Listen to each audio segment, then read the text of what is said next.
Hello friends, welcome back to my YouTube channel. आज इस video में हम एक इम्पॉर्टेंट अपडेट लेके आए हैं जो कि आपके रिलेटेड है द्विवर्षीय डीएलएड प्रशिक्षण प्रवेश परीक्षा से। तो इसका विज्ञापन आज जारी हो चुका है।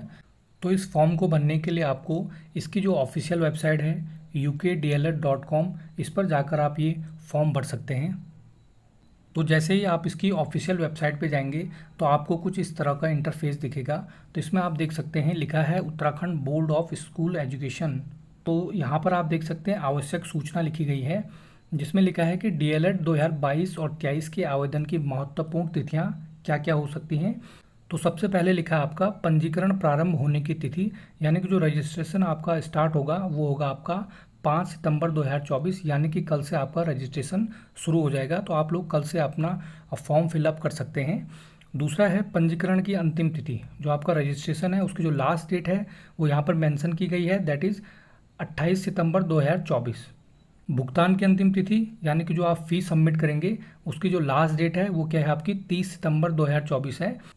और किसी कारणवश आपको फॉर्म भरने के टाइम कोई भी मिस्टेक हो जाती है आपसे, और अगर फॉर्म फिल करने में आपसे कोई मिस्टेक हो जाती है तो इसको करेक्शन के लिए आपको 3 दिन का टाइम दिया गया है, जो कि यहाँ पे मेंशन किया गया है। 1 अक्टूबर से 3 अक्टूबर तक क्या कर सकते हैं आप, जो भी आपने फॉर्म में मिस्टेक किए हैं उनको आप करेक्ट कर सकते हैं।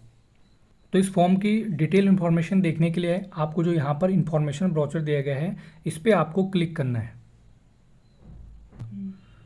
तो जैसे ही आप क्लिक करेंगे तो आपको इसका प्रोस्पेक्टस दिख जाएगा जिसमें कि डिटेल में सारी इन्फॉर्मेशन दी गई हैं।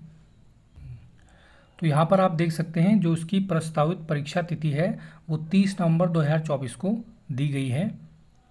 अब बात करते हैं द्विवर्षीय डीएलएड प्रशिक्षण में चयन हेतु प्रवेश परीक्षा की पात्रताएं क्या क्या हैं। तो सबसे पहले आप देख सकते हैं जो इम्पोर्टेंट है आपके लिए वो है कि वही अभ्यर्थी पात्र होंगे जिन्होंने क्या क्या है अपने हाई स्कूल और इंटरमीडिएट की जो परीक्षा है वह उत्तराखंड राज्य में स्थित किसी मान्यता प्राप्त संस्थान से उत्तीर्ण की हो। तो अब आपके एग्जाम सेंटर की बात कर लेते हैं। तो इसमें लिखा है कि प्रवेश परीक्षा हेतु निर्धारित जो परीक्षा शहर हैं उनकी जो सूची है आपके प्रशिष्ट 2 पर दी गई है। तो अब देख लेते हैं प्रशिष्ट 2। अब नीचे देख लेते हैं प्रशिष्ट 2।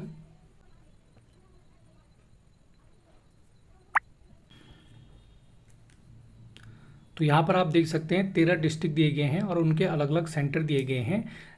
तो आप अपने प्रीफ्रेंस के हिसाब से सेंटर चूज करके एप्लीकेशन फॉर्म में सेंटर कोड भर सकते हैं। शैक्षिक योग्यता की बात कर लेते हैं। तो इसमें लिखा है विज्ञप्ति प्रकाशित होने की तिथि से पूर्व भारत में विधि द्वारा स्थापित किसी भी विश्वविद्यालय से विज्ञान या विज्ञानोत्तर विषयों के साथ स्नातक परीक्षा उत्तीर्ण कर ली गई हो, यानी कि जो आपकी ग्रेजुएशन की मार्कशीट है वो आपकी इस विज्ञापन की जो प्रकाशित तिथि है जो कि आज है इससे पहले की होनी चाहिए। तो सीटों की संख्या की बात कर लेते हैं। तो यहाँ पर आप देख सकते हैं लिखा है कि जो 50% सीट हैं आपके वो विज्ञान वर्ग के लिए हैं और जो बाकी 50% सीट हैं वो विज्ञानेतर वर्ग के लिए हैं। तो टोटल सीट आप देख सकते हैं 650 सीट हैं, जिसमें कि 325 सीट आपके विज्ञान वर्ग के लिए हैं और 325 सीट आपके विज्ञानेतर वर्ग के लिए हैं। तो प्रत्येक जनपद में दोनों वर्ग में 25-25 सीटें हैं। तो जिन भी स्टूडेंट्स के इंटर में साइंस थी और उसके बाद उन्होंने ग्रेजुएशन में बीएससी हो गया, बीटेक हो गया, बी फार्मा हो गया, बीबीए, बीसीए से उत्तीर्ण की है तो वो अभ्यर्थी विज्ञान वर्ग में आवेदन कर सकते हैं। और जिन्होंने एग्रीकल्चर से ग्रेजुएशन किया है वो भी विज्ञान वर्ग में ही आवेदन कर सकते हैं। और जिन भी स्टूडेंट्स के इंटर में 8 सब्जेक्ट थे और उन्होंने बीबीए, बीसीए से ग्रेजुएशन किया है तो वो सभी विज्ञानेतर वर्ग में आवेदन कर सकेंगे। और जिन्होंने ग्रेजुएशन कॉमर्स से किया है वो सभी विज्ञानेतर वर्ग में आवेदन कर सकेंगे। तो आयु सीमा की बात कर लेते हैं। तो जो आपकी आयु है वो 1 जुलाई 2025 को 19 वर्ष से कम भी नहीं होनी चाहिए और 30 वर्ष से अधिक नहीं होनी चाहिए। सपोज किसी स्टूडेंट की एज 24 अगस्त 1996 है, ठीक है। तो हमारे पास जो क्राइटेरिया दे रखा है वो क्या है आपके पास 1 जुलाई यानी कि 1/7/2025 दे रखा है। तो इसको कैलकुलेट करने के लिए आपने क्या करना है, यहाँ से आप शुरू करेंगे डे से। तो आपको पता है कि 1 में से 24 नहीं घटेगा, तो आपने क्या करना है इसमें 1 मंथ यहाँ कम कर देना है। तो ये 7 की जगह 6 हो जाएगा और इससे 6 1 मंथ में 30 दिन होते हैं तो वो 30 दिन यहाँ ऐड हो जाएंगे। तो आप देख सकते हैं 6 में से 8 घटेगा नहीं, तो हम क्या करेंगे यहाँ से एक साल कम कर लेंगे जो हो जाएगा 2024, और एक साल में होते हैं 12 महीने, तो वो 12 महीने आप यहाँ ऐड कर लेंगे। तो आपके पास दिन हो जाएंगे 31 दिन हो जाएंगे, और महीने हो जाएंगे 18, 12 6 18, और आपके पास जो ईयर हो जाएगा दैट इज़ 2024। अब इसको आप माइनस करेंगे तो 31 में से 24 गया कितना होता है 7, और 18 में से 8 गया 10 महीने हो गए, और 24 में से 96 गया 28 साल हो गए। तो इस कैंडिडेट की जो एज आ रही है वो आ रही है आपकी 28 साल 10 महीने और 7 दिन, यानी कि जो ये कैंडिडेट है ये इस फॉर्म को फिल कर सकता है। तो आप लोग भी इसी तरह से अपनी एज कैलकुलेट कर सकते हैं।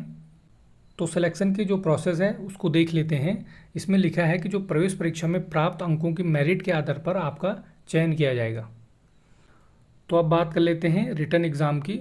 तो जो आपका रिटन एग्ज़ाम होगा उसमें जो आपके क्वेश्चन आएंगे वो मल्टीपल चॉइस क्वेश्चन होंगे, और जो परीक्षा का टाइम है वो आपके पास दिया गया है 2.5 घंटे का, जिसमें कि आपके पास 200 प्रश्न पूछे जाएंगे, और प्रत्येक जो प्रश्न होगा आपका 1 मार्क्स का होगा, और इस परीक्षा में कोई भी आपकी नेगेटिव मार्किंग नहीं होगी।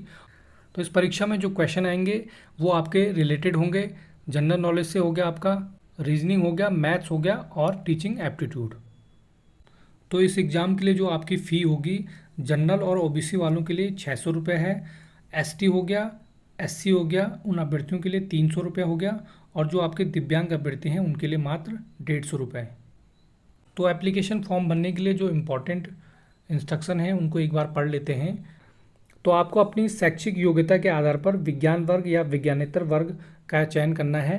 उसके बाद जो आपके स्नातक परीक्षा का जो विवरण है उसको आप डिटेल में भर लें, और आपको जो हाई स्कूल प्रमाण पत्र में जो आपका नाम लिखा है वही नाम आपने अंकित करना है। नाम के आगे यहाँ पर क्लियर लिखा है कुमारी हो गया, mister, Mrs, Shri, Shrimati, doctor आदि ना अंकित करें, और अभ्यर्थी को अपना मोबाइल नंबर जरूर भरना है। साथ ही साथ आपको ईमेल आईडी भी फिलअप करनी है, और आपको अपना जेंडर भी करना है, मेल हो गया, फीमेल हो गया, ट्रांसजेंडर हो गया, और जो आपकी जन्म तिथि होगी वो आपकी हाई स्कूल प्रमाण पत्र के अकॉर्डिंग आपको सबमिट करना है। देन आपको फिल करना है फादर का नाम। फादर का नाम जो आपके हाई स्कूल प्रमाण पत्र में है वही आपको लिखना है, जो कि आपका कैपिटल लेटर में आप सबमिट करेंगे। माता का नाम भी आपको कैपिटल लेटर में सबमिट करना है, और अगर आप मैरिड हैं तो आपको अपने पति का नाम भी फॉर्म में फिल करना है। उसके बाद आपको अपनी कैटेगरी भर देनी है, जनरल हो गया, एससी, एसटी, ओबीसी और ईडब्ल्यूएस। तो इस प्रकार आप इस जो ब्राउचर में इंफॉर्मेशन दी गई है इसको आप डिटेल में पढ़ लें, और उसके बाद अपना फॉर्म सबमिट कर लें। तो बहुत सारे लोग कह रहे थे, और जो न्यूज़पेपर में एक बार छपा था कि जो इस फॉर्म को भरने की जो एलिजिबिलिटी है वो ग्रेजुएशन में 50% मार्क्स होना अनिवार्य है। तो इस ब्रोचर में कहीं पर भी ऐसी इन्फॉर्मेशन नहीं दी गई है। तो जिन भी कैंडिडेट्स के 50% से कम मार्क्स हैं ग्रेजुएशन में वो लोग भी इस फॉर्म को भर सकते हैं।